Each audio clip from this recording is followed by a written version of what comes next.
C'est l'un des rendez-vous internationaux les plus prisés dans sa catégorie. Le jumping de Royan, c'est 400 chevaux et 200 cavaliers venus du monde entier.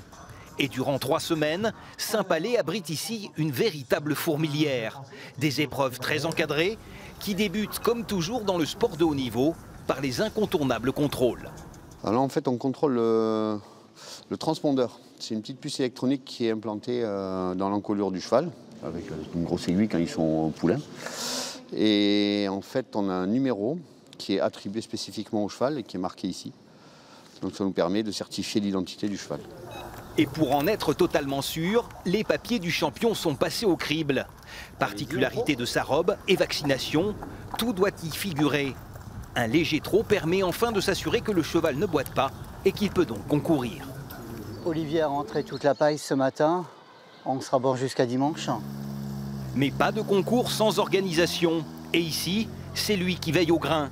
Ce matin, Patrick Delage gère la livraison de fourrage. Mais sa mission va bien au-delà. Ma mission, c'est d'accueillir les gens, d'accueillir les cavaliers. On les place, chevaux, cavaliers, camions. Et ensuite, c'est un rôle et de sécurité et d'approvisionnement sur l'ensemble des sites, là, puisqu'on est répartis très très loin. Chaque jour, Patrick parcourt ainsi une quarantaine de kilomètres, à pied et en quad.